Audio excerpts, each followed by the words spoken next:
Bismillahirrahmanirrahim. Assalamualaikum warahmatullahi wabarakatuh. Waalaikumsalam warahmatullahi wabarakatuh. Saudara-saudaraku semuanya, hari ini bersama dengan saya, ini seorang tokoh pemuda, utamanya di daerah mana? Kokop. Ini salah satu daerah di Kabupaten Bangkalan. Ya, beliau ini salah satu tokoh yang di antara perannya adalah memperjuangkan demokrasi. Ya. Apalagi saat ini beliau ini juga punya jabatan sebagai ketua fakta faktual, yaitu salah satu media Gerakan masyarakat. Gerakan masyarakat ya, yang memperjuangkan hak dan keadilan masyarakat di daerah seperti itu. Dan beliau ini juga perlu saya kenalkan bahwa beliau ini lulusan S2 Pendidikan Agama Islam, sehingga menurut saya beliau sangat cocok ketika berbicara tentang bagaimana pendidikan agama Islam terutama dalam memperkokoh demokrasi. Ustaz, nama lengkap Ustaz? Ridhoi Nababan. Oh iya, Ridhoi Nababan MPD. MPD ya. Baik Ustaz, ini pembuka Ustaz ya. Ini gimana pandangan Ustaz ini tentang Islam dan demokrasi. Ketika kita berbicara tentang Islam dan demokrasi, maka kita perlu menyambungkan dengan Islam itu sendiri. Bahwasanya Islam itu rahmatan lil alamin, dan selain daripada itu dijelaskan dalam Al-Quran, musyawarahum fil amr. Musyawarah itu memang diperlukan, dan di situ ada titik-titik yang mana harus memberikan suatu peluang demokrasi secara fundamental dan secara sistematis seperti itu. Ya, jadi memang Islam mengajarkan demokrasi itu sendiri ya begitu. Iya. Ya. Mungkin Ustaz punya cerita atau punya tokoh tahu tentang sang tokoh di Indonesia atau ulama terutama ya, yang punya andil besar dalam memperjuangkan demokrasi di Indonesia gitu. Kalau berbicara di Indonesia tentang tokoh dan ketokohan itu sangat luar biasa dan banyak. Di antaranya ada Kiai Haji Hasyim Asy'ari, ada Kiai Wahab Hasbullah, ada Kiai Ridwan, ada Kiai Zaidul Hasan Gendong, dan tidak kalah pentingnya juga sebelum kemerdekaan juga ada yang namanya Kiai Ahmad Dahlan. Dan kebetulan sekarang itu menjadi mercusuar gerakan atau ormas terbesar di Indonesia. Di antaranya ada Muhammadiyah yang promotornya itu Kiai Ahmad Dahlan sebagai orang dan mediator yang sangat luar biasa di gerakan itu, khusus gerakan keislaman. Dan yang kedua ada Kiai Hasyim Asy'ari yang memang notabene di sana mengajar kita bagaimana caranya kita berdemokrasi, bagaimana caranya kita bermusyawarah. Itu tokoh-tokoh pentingnya yang ada di Indonesia. Di antaranya ya tadi itu ada Kiai Ahmad Dahlan, ada Kiai Hasyim Asy'ari, ada Kiai Wahab Hasbullah, ada Kiai Ridwan, ada Kiai Haji Zainul Hasan. Itu yang menjadi pelopor di Indonesia. Jadi kalau kita flashback ke belakang, jadi sebetulnya banyak para ulama, para tokoh agama Islam itu yang punya andil besar dalam demokrasi di Indonesia ya. Ya, termasuk perjuangan Indonesia ketika melawan penjajahan misalnya kan di antaranya kan juga.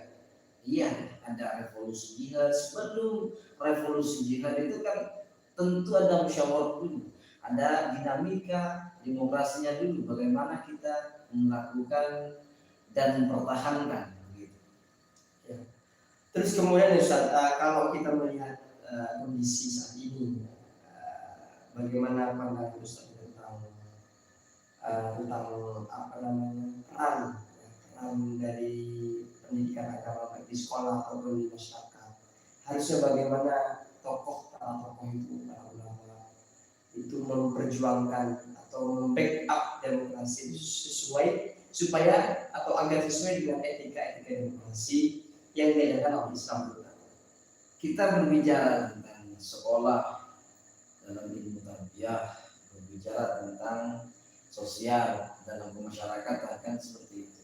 Yang pertama memang harus mengajari dan memberitahu terlebih dahulu ketika kita menjadi seorang pendidik, tentu kepada siswa bagaimana dinamikanya bukan demokrasi. Maka dari situ, dari sekolah menengah pertama sampai menengah atas, maka diajar di sana ada sistem dan mekanisme demokrasi, yaitu dengan adanya OSIS. Bagaimana untuk memberikan suatu mercusuar yang bagus, maka diantaranya kan jangan golputlah, memberikan ruang-ruang dan memberikan kebebasan dalam memilih agar supaya ada keterbukaan dalam demokrasi itu sendiri. Kalau berbicara tentang masyarakat, tentu kita perlu yang namanya mensosialisasikan dari tokoh, dari pihak-pihak yang mempunyai kewajiban. Contohnya ketika kita ada dalam peran dinamika politik, tentu kan tidak lepas dari demokrasi. Ya.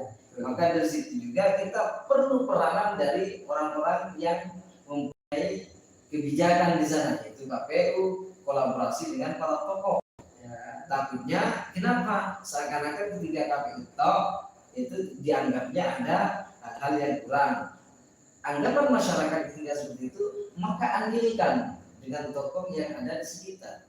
Itu yang paling efektif menurut saya. Ya, karena sekarang ini kan musim tahun politik ya, sebentar lagi kita akan memilih calon presiden, gitu kan. Jadi kan sangat demokrasi itu kan sangat saat ini sedang kita jalankan begitu. Terutama anak-anak muda ini, terutama anak muda, karena lebih dari 50% itu memiliki saat ini anak muda kan begitu. Jadi kan memang mungkin ini sekaligus pesan-pesan ya untuk anak muda ini supaya dalam memilih itu kita mengedepankan demokrasi yang bagus dan baik gitu. Kalau berbicara tentang demokrasi yang bagus dan baik, memang pertama itu kita memperjuangkan dari hati nurani. Kita memahami track record dari semua kalangan. Saya tidak berbicara tentang paslon A, paslon B, dan paslon C. Akan tetapi bagaimana kita melihat track record yang baik, bagaimana kita mempunyai giroh terhadap salah satu paslon atau seperti apa. Karena bagaimanapun kita ini adalah penentu terhadap masa depan. Kalau dari pemudanya sendiri ini sudah tidak mempunyai andil, maka akan terjadi gejolak-gejolak yang berkesinambungan. Maka pemuda ini adalah harapan bangsa.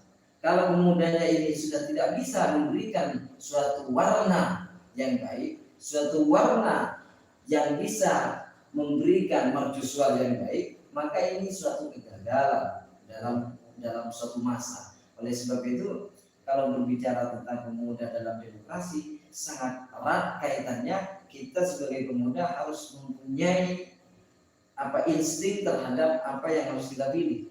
Jangan serta-merta, orang ini yang seperti ini, kita harus selektif dalam memilih pemimpin. Khusus yang ini karena akan menghadapi pesta demokrasi. Sehingga mungkin poin bahwa pemula atau pemuda atau siapa pemilihnya begitu kan. Jadi harus beretika dalam memilih kan begitu.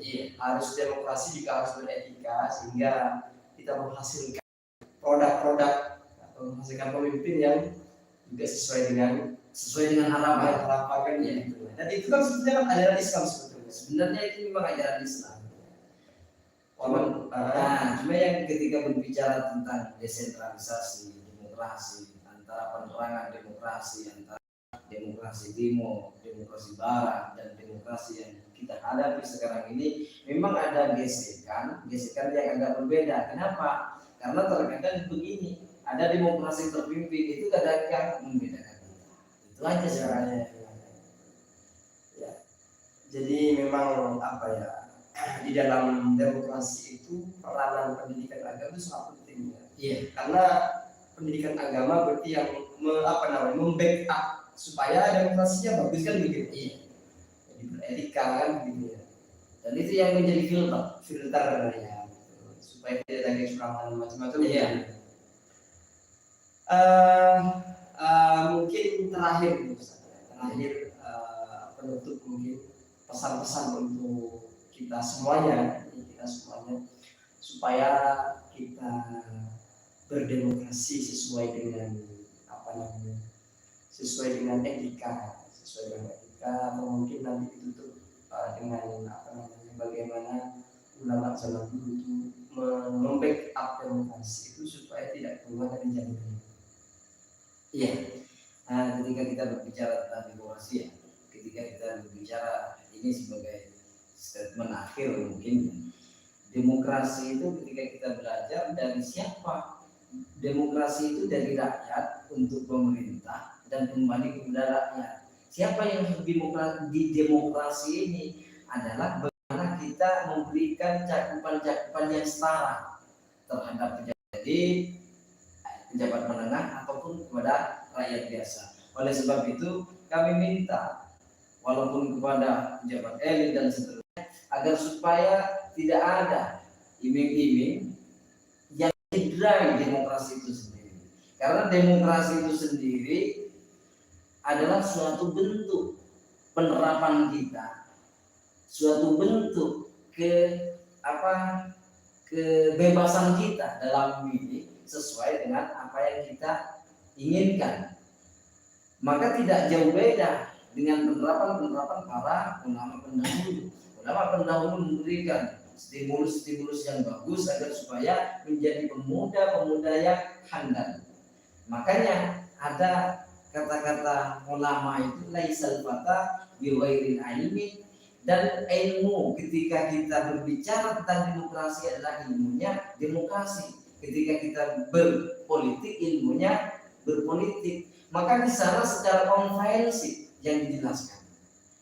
Maka sebab itulah kenapa ada kalimat laisal fata bi ghairil ilmi, karena peran pemuda ini akan menjadikan Indonesia khususnya Indonesia menjadi lebih maju sesuai dengan keinginannya para leluhur kita. Apa? Tahun 2045 Indonesia akan menjadi Indonesia emas.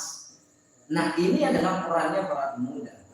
Dan ini tidak lepas dari para backupan tokoh ulama dan tokoh-tokoh yang lain agar supaya tetap steril, tidak ada gejolak yang berupa kecurangan, yang berupa kebusukan dan seterusnya. Ini harapan yang diinginkan oleh leluhur-leluhur kita dan orang-orang yang memang memperhatikan demokrasi itu sendiri. Baik, terima kasih Ustaz Ridhoi, luar biasa. Jadi kesimpulannya, saya bisa menyimpulkan dari apa yang beliau sampaikan itu yang paling penting dalam demokrasi adalah dahulukan etika yang berdemokrasi, karena itu juga yang diajarkan oleh Islam, bahwa Nabi Muhammad itu juga diturunkan karena supaya menyempurnakan akhlak, sehingga demokrasi itu sebetulnya juga ajaran Islam ya. Bermusyawarah ketika menghadapi masalah ataupun seterusnya, dan junjung tinggi sportivitas dalam menjalankan demokrasi. Tidak ada paksaan dalam demokrasi kan begitu biasa. Tidak ada paksaan dalam demokrasi. Tidak ada iming-iming yang mencari roh dari demokrasi itu sendiri. Dan itu semuanya sebetulnya adalah ajaran Islam. Sehingga pada intinya peran pendidikan agama Islam itu sangat sentral sekali dalam menegakkan demokrasi. Kenapa? Karena dengan etika yang diajarkan oleh Islam, maka demokrasi itu bisa berjalan sesuai dengan dengan ruh koridor demokrasi itu. Terima kasih Ustaz, semoga nanti lain kali kita bisa ketemu lagi. Terima kasih. Assalamualaikum warahmatullahi wabarakatuh. Waalaikumsalam warahmatullahi wabarakatuh.